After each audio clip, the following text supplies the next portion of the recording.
Wow!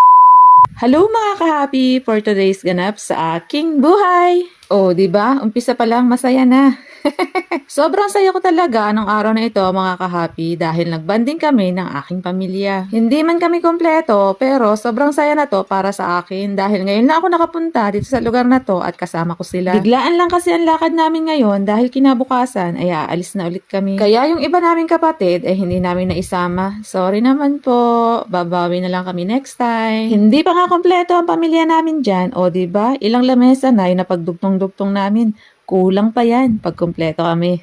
Malaki na kasi ang aming pamilya kaya sobrang saya rin naman kahit gaano kami kalaki. Finally, nakasama rin ako sa kanilang banding dito sa pinupuntahan lagi nila. Hindi kasi ako nakakasama sa kanila sa tuwing pumupunta dito kasi ang layo ng lugar namin at ang mahal ng pamasahe. Nasa Pinas lang din naman ako pero feeling ko nasa abroad na rin ako kasi taunan din ako kung umuwi. Kaya panigurado matatagalan ko na ulit sila mga kabanding dahil uuwi na nga kami. Nakakalungkot lang dahil mapapalayo na naman ako sa kanila pero kailangan.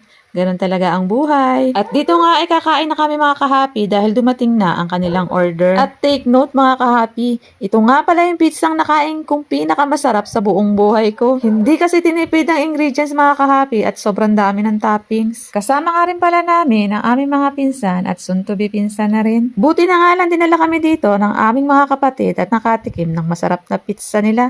Hay, hindi ko talaga ito makakalimutan. Salamat po sa libre.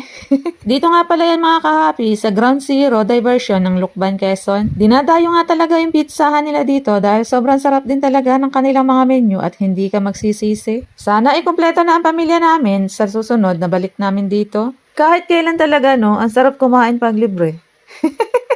Kaya salamat po sa mga sponsor, sa uulitin. At dito nga po ay tapos na kami kumain, kaya kami ay mag-uuwian na. Busog na naman ang aming mga tiyan. Thank you Lord sa araw po na ito. So yun lang mga ka-happy. Salamat po sa pakikinig at panonood ng aming video. Thank you for watching. Bye!